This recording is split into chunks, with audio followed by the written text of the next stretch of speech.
teaching and song, and apparently nobody was watching but me, watching me, which is a little sad, but just a technical snafu, and I'm gonna have to do this again. And hello, good evening, Rabbi Randy here. This is our Central Reform Congregation counting the Omer moment that we're really privileged and honored to provide during these days of the Omer.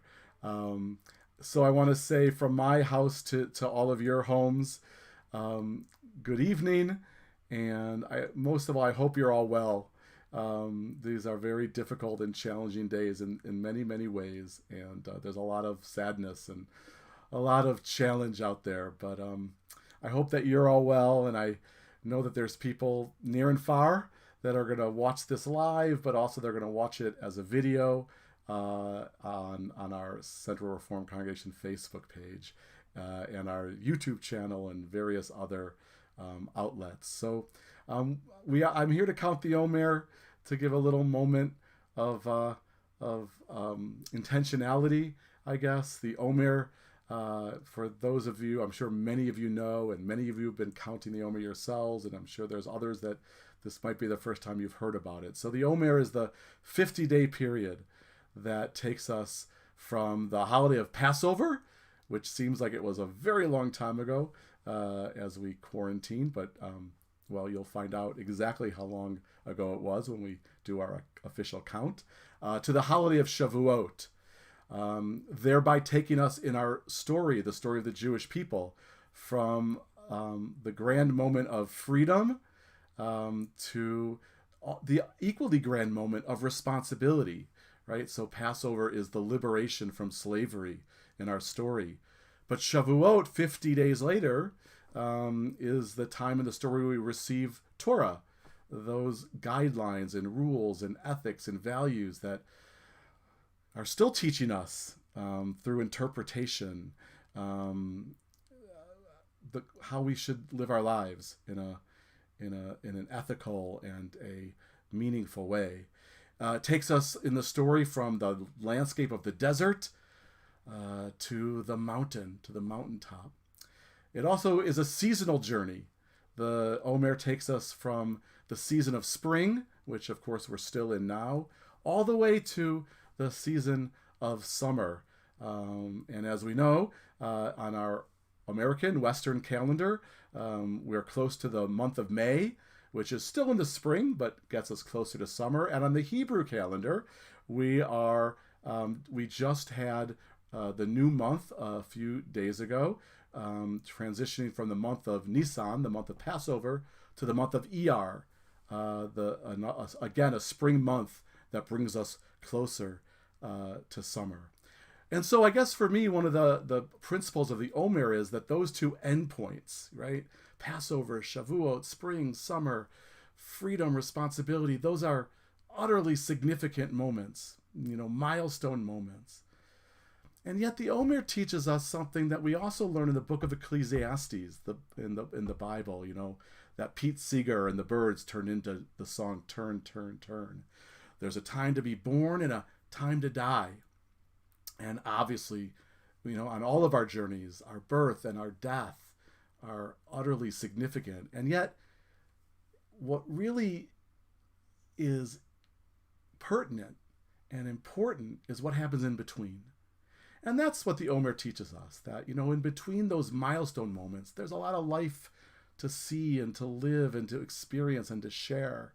And by counting each day out loud, we are we're making sure that those days and moments don't pass us by, and there's life in between day 1 and day 50.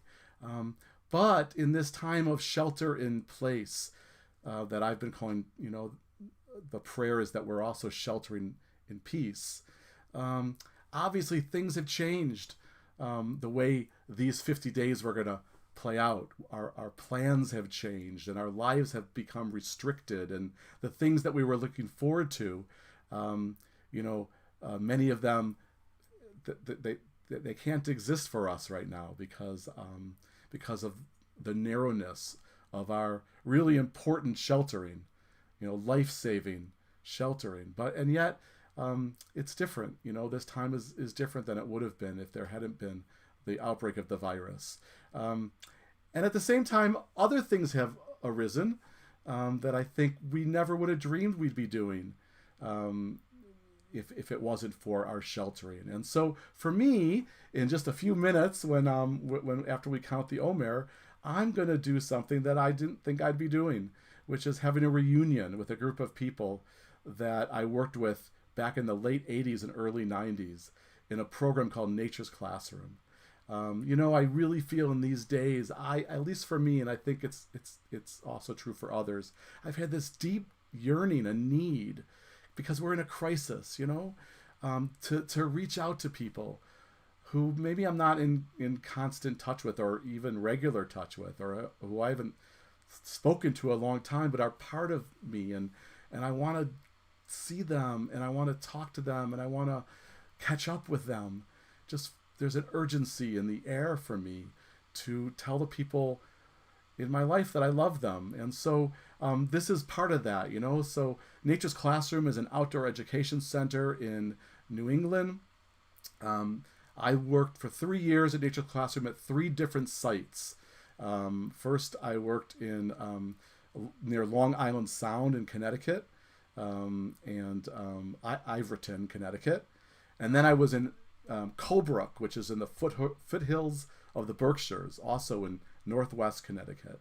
And then my last site of Nature's Classroom was on Cape Cod in Massachusetts, Sandwich. Nature's Classroom is outdoor education.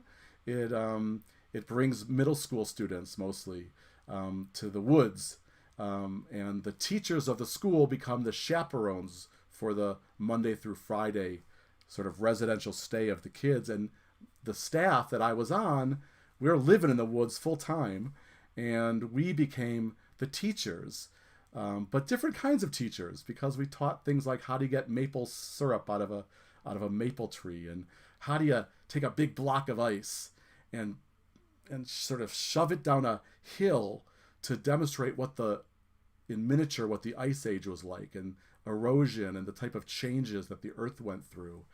I used to teach kids how to create a Native American sweat lodge out of saplings, and we would have a Lakota inipi ceremony, have an actual sweat lodge ceremony. We did a lot of singing and a lot of values clarification, a lot of group exercises, team building. We often would mix inner city kids with rural kids, with suburban kids, and try to create community in 5 days.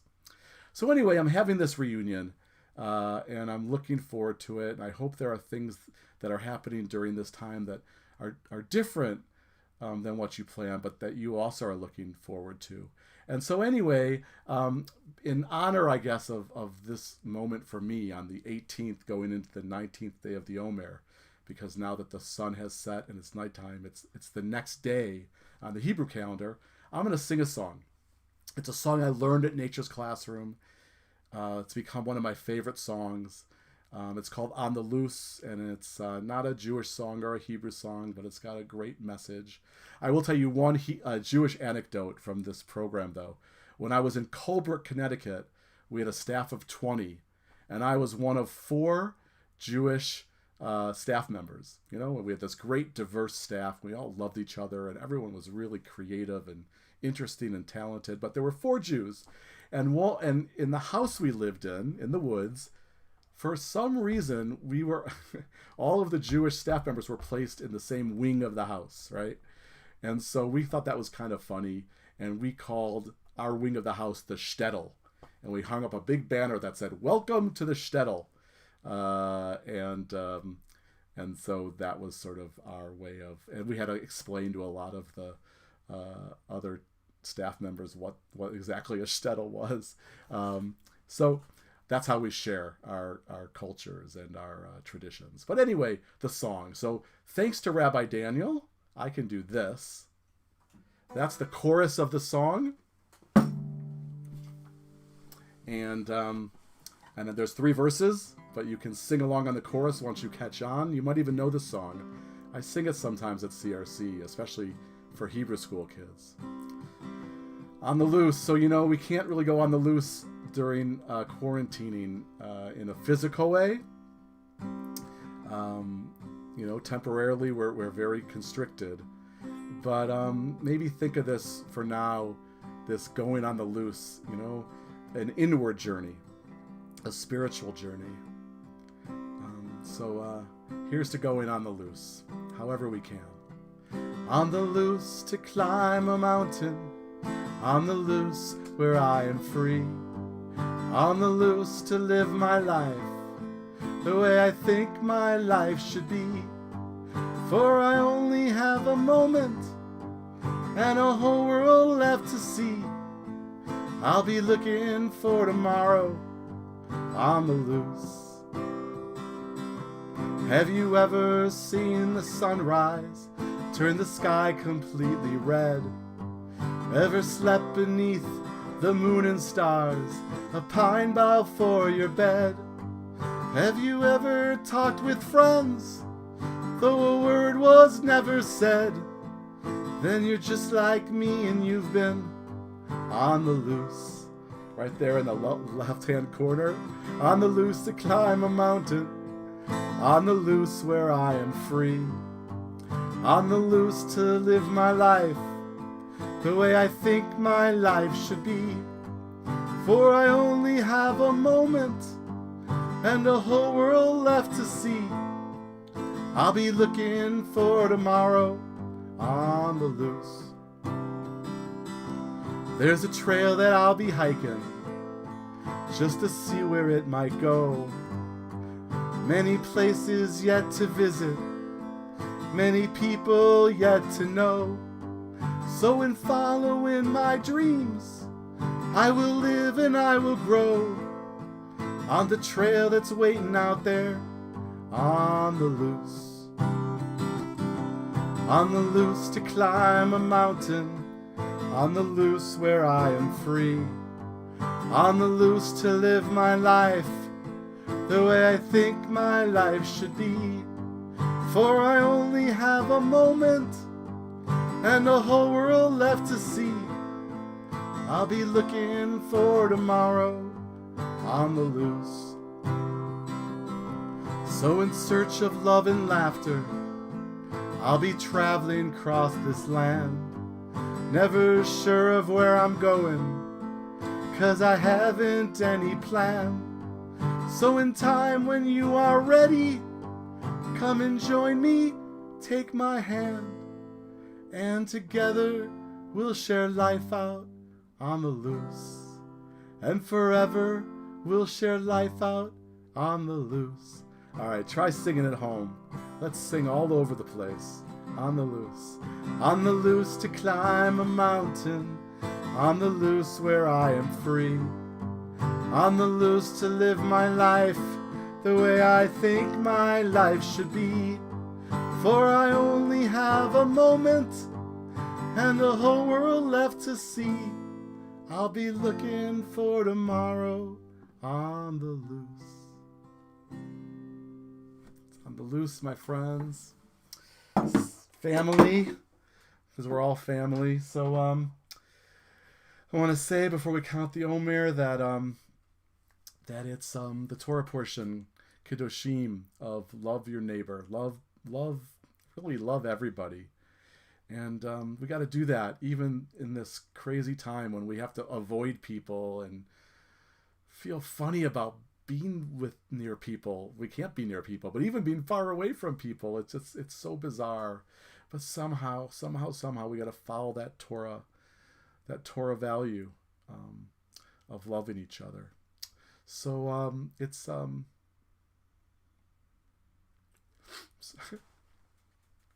day 19. So let's make the blessing. It's there in transliteration and in Hebrew. There we go. We need one of those hey Daniel, we need like one of those bouncing balls that bounces over the words. But anyway, here we go. Baruch atah Adonai Eloheinu melech haolam, asher kitshanu b'mitzvotav v'tzivanu al sefirat haomer. Blessed is the Holy One whose presence fills creation, where we learn mitzvahs, which are sacred deeds that fill our lives with meaning and purpose and holiness, including this mitzvah that we're doing between Passover and Shavuot, of counting every day, of making every day count. This being the 19th day of our Omer period. Amen. Love you all, those of you who I know and those who I don't know. I love you all. And have a good and safe night. Stay well. And blessings for those who, who are ill and suffering, and families of those who have passed away. Until we meet again,